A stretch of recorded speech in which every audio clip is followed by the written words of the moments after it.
how are you doing? In this particular video we will be covering about Zoom APIs. We will be discussing about the Zoom connector which is available in Anypoint Studio and how we can manage different meeting creations and all other functionality which are available through standard Zoom basic plan. So when I say that basic plan, there are a couple of different plans which are being available at Zoom platform. The first one is the very basic one, we call it basic.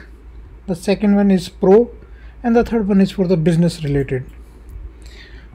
To know more about it, I would suggest you to go to the Zoom site. Let me log in over there. You have to create a your sign up over here, and you can go to plans and prices, and you will come to know about these things like I'm using this free plan, and then there is upgrade to pro is available. This is per year per license, and this is for small business and for the enterprise ready. So you can see there is a difference between the these three particular ranges, but we will confine all of our discussions as part of this particular video onto this free view current plan, or you can say this free plan, which basically covers the personal meetings, and it can host up to 100 participants, 40 minutes of group meetings, one-to-one meetings, and private and group chat is also allowed. If we go to the next version of it, it will allow the Zoom webinars, recording, and all other stuff as well. So based on our current setting, we will be using the basic plan of Zoom, and I hope you have already a account created on Zoom site. So if not, you can do it so by going to this main page and sign up. It's free, so you can make use of that. I will just keep this thing logged in just to show there are no meetings scheduled as of now. Apart from that, you also need to check out this developers.zoom.us, and you have to sign up here as well. Maybe you can use the same email ID which you have used for the Zoom main site as well, that is on this one, zoom.us. So once you have logged in, it will give the options like build app or something like that. Okay, so what I will do, I will click on build app,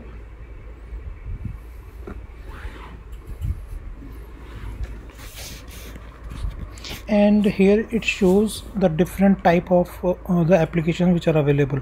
So basically Zoom supports JWT, OAuth, chatbot, SDK, and webhook. So as part of this particular video, we will be covering OAuth app type.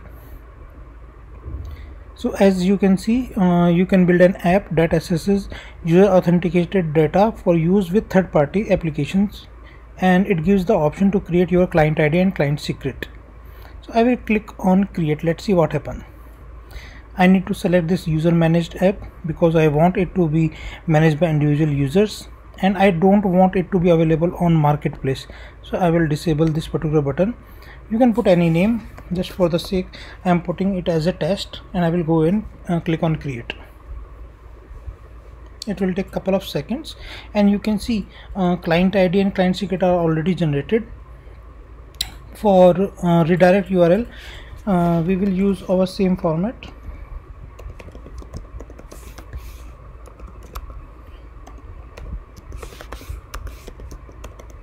Callback. This is the standard one which we have followed in majority of our OAuth 2 settings. Okay, I will put the same thing in allow list as well and click on continue. Thanks. I'll put this as test. Let's put it as test, and this is a standard thing, but you can ignore it because all is optional.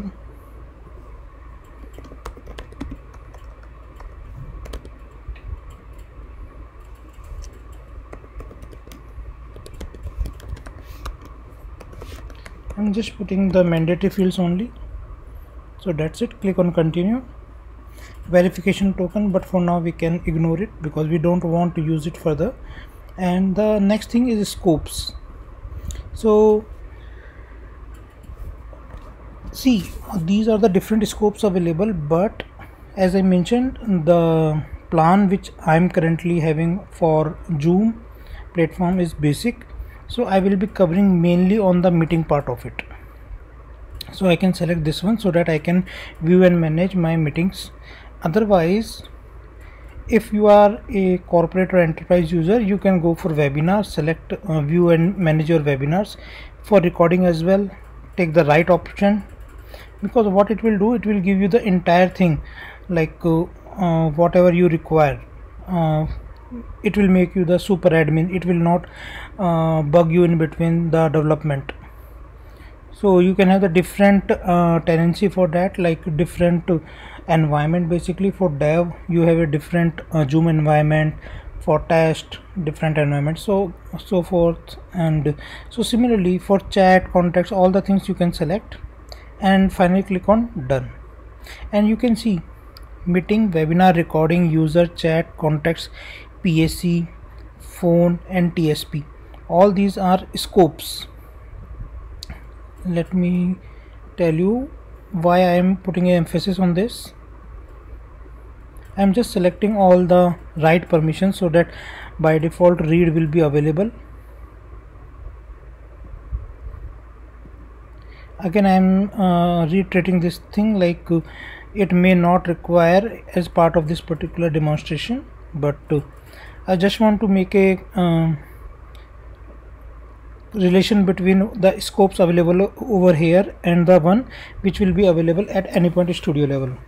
Okay, so don't look into this for now, but how it will be there, like if you click a new project, let's say,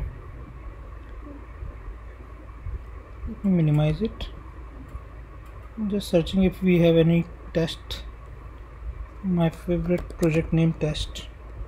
Okay, I'm putting 4.4 as the runtime, and if you click on search in Exchange, I will select Zoom, or rather than search for it, the Zoom connector. Just select this and click on add. It will put it on the selected modules. Version 103 is the latest one. Click on finish and it will appear something like this. So within Zoom connector, Mule 4 connector, you can see a lot many details. So here I am trying to make a relation between the two environments, that is at the Anypoint Studio level and the one which is available at this particular add scopes. Main thing: meeting, webinar, recording, users, chat, contact, phone, TSP. Okay, so I will directly go to the main part of it. Just bear with me. So from here onwards, you can see meeting create, you can delete the meeting invitation, you can link the create. So all these things are related to meeting related functionality. Similarly, we are even past webinars and all the things you can get, and phone related things are there. Phone functionalities are also available up to here. You can have the recordings as well. You have the recording as well. So all the things which are available as a part of scope, all the things are available here as well in the connector level.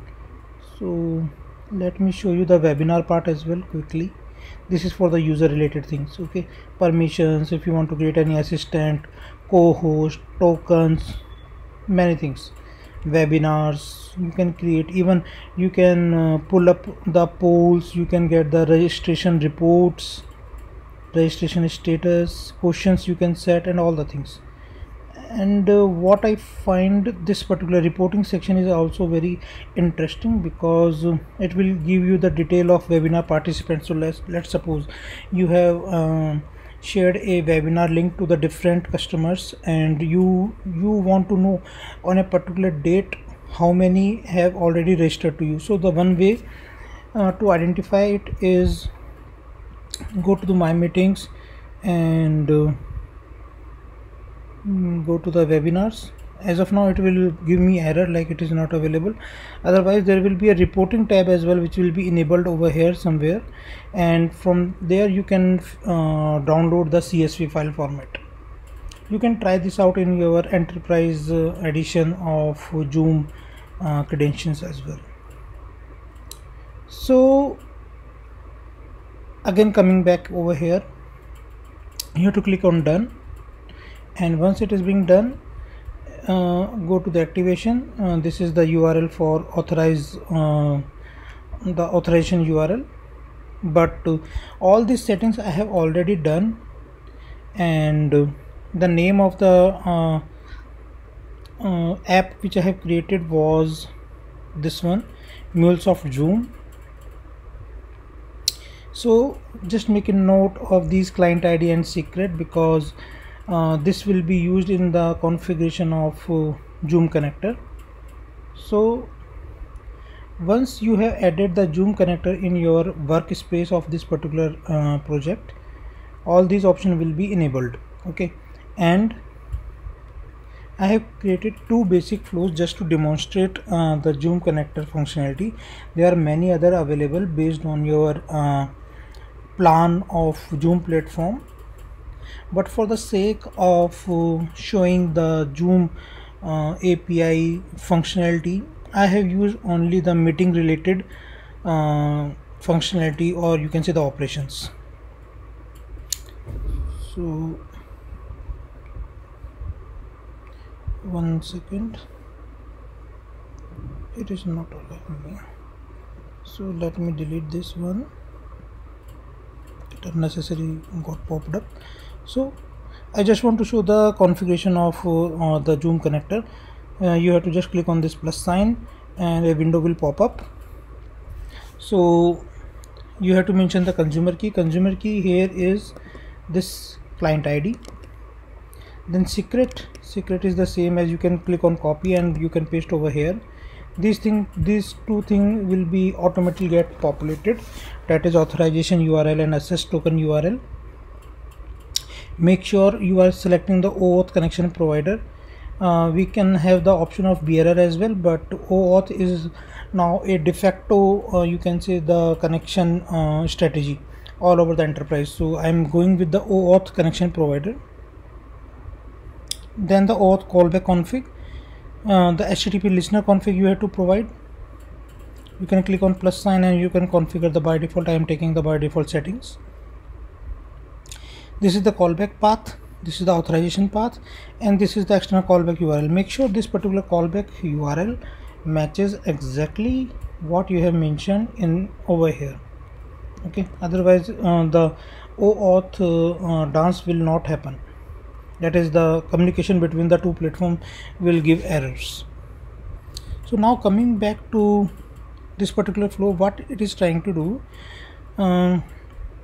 for this particular user ID of how many scheduled meetings are there, it is trying to set it up.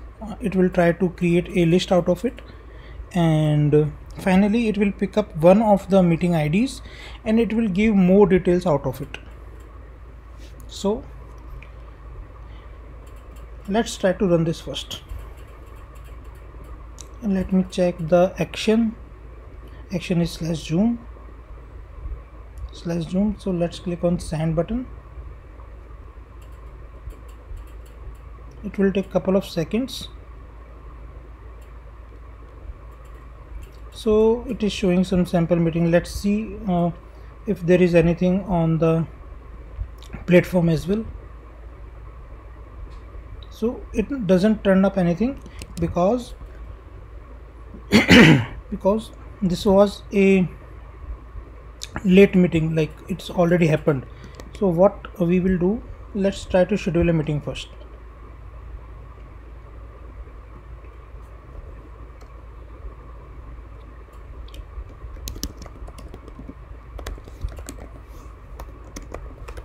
Okay, I'm just putting as some random details. Just click on this save button. Okay, so this meeting is being created. If you click on this meetings, it will show here as well, like sample meeting with this meeting ID is there. So let's try to hit the send button once again and let's see.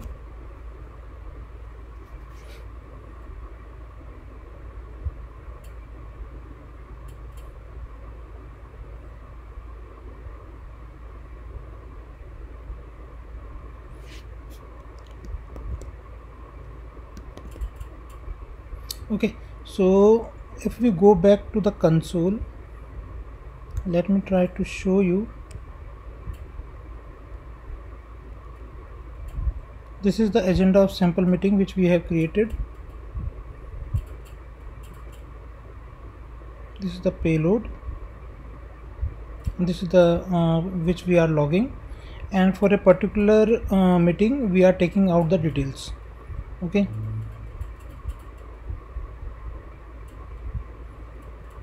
So this is the URL which can be shared with the further. You can see over here, right? This is the sample meeting which I have just created, and this is the demo one, I guess, which is already happened in the past. So if I change the schedule to, let's say, upcoming, because scheduled was, even the past one was already scheduled one, right? So if I mark it as the upcoming one, so let's see how it responds back. Mule runtime is restarting the application once again. See, it's very rich. Zoom connector functionality is very rich in nature, but depending upon your access, you will be able to use it. So it seems application is now up and running. I will go back to Postman and I will hit the send button. So this time, as you can see, it returned only a single the single one, which is upcoming meeting. Okay, this is a sample meeting which we have just created. Okay, and this particular meeting ID, this meeting ID is being taken from this transform message which we have converted into the JSON format, and the logger shows the payload, that is, this is the payload, and this particular ID is being passed to this meeting functionality or meeting operation, so that it can give us on Postman the specific details of this particular meeting ID. So what all it return back: host email ID, host ID, assistant ID, the status, start time, the duration, time zone, the start URL. This URL is the one through which the Zoom meeting can be started. Join URL is basically for the participants, password, and the rest of the things, like this is settings, more on to the Zoom meeting settings, like whether you want host to start the video, participant video should be on or off. So all these things can be set up in the when we are setting up this this meeting as well. So how to see this particular flow was more about a meeting which is already scheduled or already created within the Zoom platform. But what if we want to create a new meeting altogether? So this second flow talks more about that. We have just drag and drop this meeting create from this particular list. It's being difficult to find it in one shot, but I have used this meeting create and I have drag and drop it onto the canvas. You have to just pass the user ID and the payload. The payload will look like something like this. You have to pass the agenda, the duration, and the start time. Maybe the start time I need to change. I will pick up this particular time. Okay.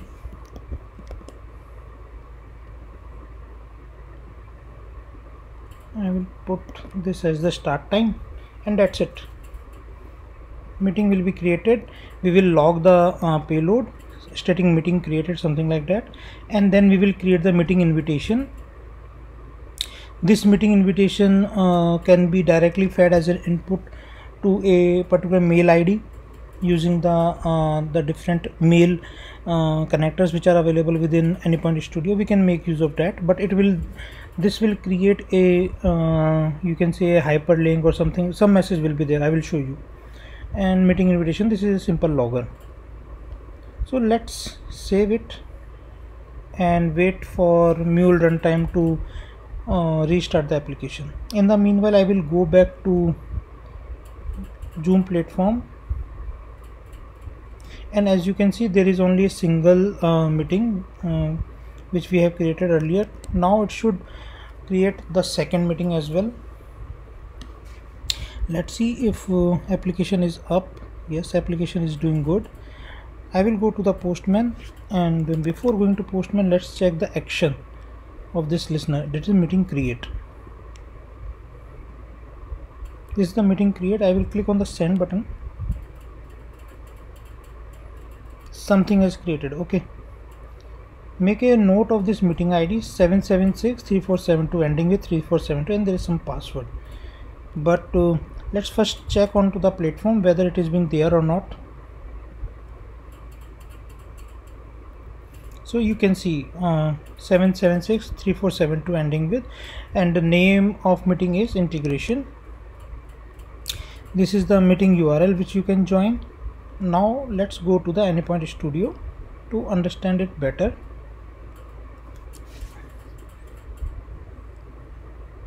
Okay, I have not put down the /n line break, so that's why it is looking a bit messy, but I will highlight the things. Meeting created, this is coming out from this particular logger, meeting created.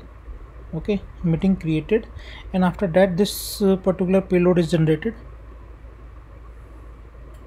Let's see how long it goes till here.